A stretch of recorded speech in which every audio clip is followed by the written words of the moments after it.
बात होगी पीएम मोदी की। पीएम मोदी 3 मार्च तक गुजरात के दौरे पर रहेंगे।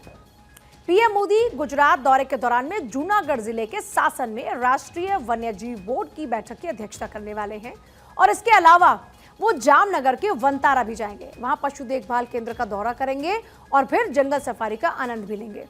पीएम मोदी श्री सोमनाथ ट्रस्ट की एक बैठक की अध्यक्षता भी करने वाले हैं। स्थानीय निकाय चुनाव में बीजेपी की शानदार जीत के बाद पीएम मोदी का यह पहला दौरा है और पीएम का ये दौरा गुजरात के विकास और वन्यजीव संरक्षण पर केंद्रित है। इस दौरे पर पीएम मोदी गिर सोमनाथ जिले में सोमनाथ मंदिर में जाएंगे, वहां पूजा अर्चना भी वो करने वाले हैं। इसके साथ ही आपको ये भी बता दें कि सोमनाथ मंदिर का आध्यात्मिक महत्व बहुत ज्यादा है। अब आप कहिए कि आध्यात्मिक महत्व किस तरह? पीएम मोदी इसके ट्रस्टियों में से एक हैं और इसके नाते वो नियमित रूप से ट्रस्ट की बैठकों में भाग लेते हैं। अपने दौरे के दूसरे दिन पीएम मोदी जामनगर में अत्याधुनिक पशु बचाव संरक्षण और पुनर्वास केंद्र वनतारा का भी दौरा करने वाले हैं। अगर वनतारा की बात की जाए तो वनतारा 3000 एकड़ क्षेत्र में फैला हुआ है और इसमें बचाए गए वन्य जीवों और लुप्त प्राय प्रजातियों को रखा गया। ये एक अभयारण्य के रूप में विकसित किया गया है। कल सुबह जब पीएम मोदी जामनगर से रिलायंस इंडस्ट्रीज पहुंचेंगे तो वहां रिलायंस फाउंडेशन के पशु बचाव केंद्र वनतारा पहुंचेंगे। 2 दिन पहले ही अनंत अंबानी के वनतारा को प्रतिष्ठित राष्ट्रीय प्राणी मित्र पुरस्कार मिला है। वनतारा पशुओं की आजीवन देखभाल, पुनर्वास और इलाज के लिए काम करता है।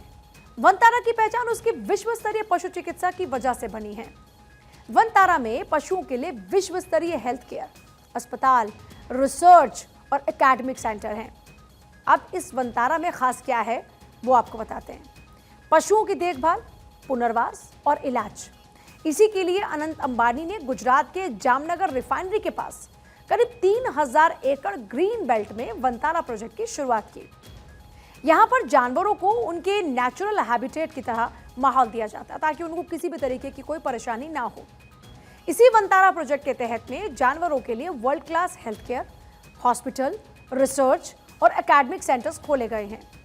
इस प्रोग्राम के तहत गैंडे, तेंदुए और मगरमच्छों के अलावा भी कई दूसरे जानवरों को उनके नेचुरल माहौल में जीने की सुविधाएं दी जा रही हैं। अगर इसी वनतारा की बात करते हैं, 240 से ज्यादा हाथी बचाए गए हैं इसी प्रोजेक्ट के जरिए। किसी जंगल की तर्ज पर इसको एक तो बनाया गया है। वनतारा फैसिलिटी में जानवरों के लिए खास किचन भी है।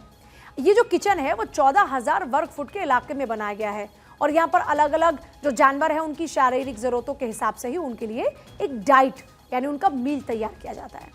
यह अनंत अंबानी का एक ड्रीम प्रोजेक्ट है। वनतारा प्रोजेक्ट के तहत फिलहाल 200 हाथी, 300 तेंदुए, 300 हिरन और 1200 से ज्यादा मगरमच्छ, सांप और कछुओं की भी देखभाल होती है।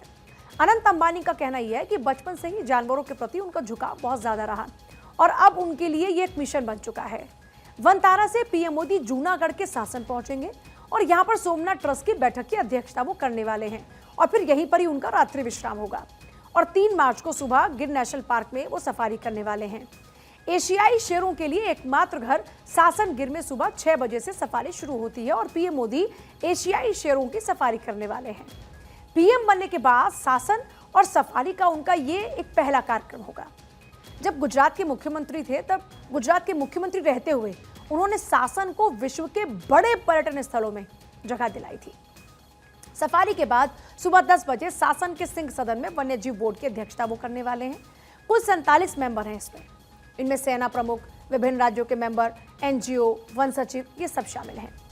एनडब्ल्यूएल की बैठक के बाद प्रधानमंत्री मोदी सासन में ही महिला वन कर्मचारियों के साथ भी बातचीत करेंगे। इस दौरान में वन्यजीव संरक्षण प्रयास में जो उनका योगदान है उनके इस योगदान पर पीएम मोदी उनके साथ चर्चा करेंगे और इसके बाद गिर सोमनाथ जिले में ऐतिहासिक सोमनाथ मंदिर में प्रधानमंत्री मोदी पूजा अर्चना करेंगे। भगवान शिव को समर्पित है ये मंदिर।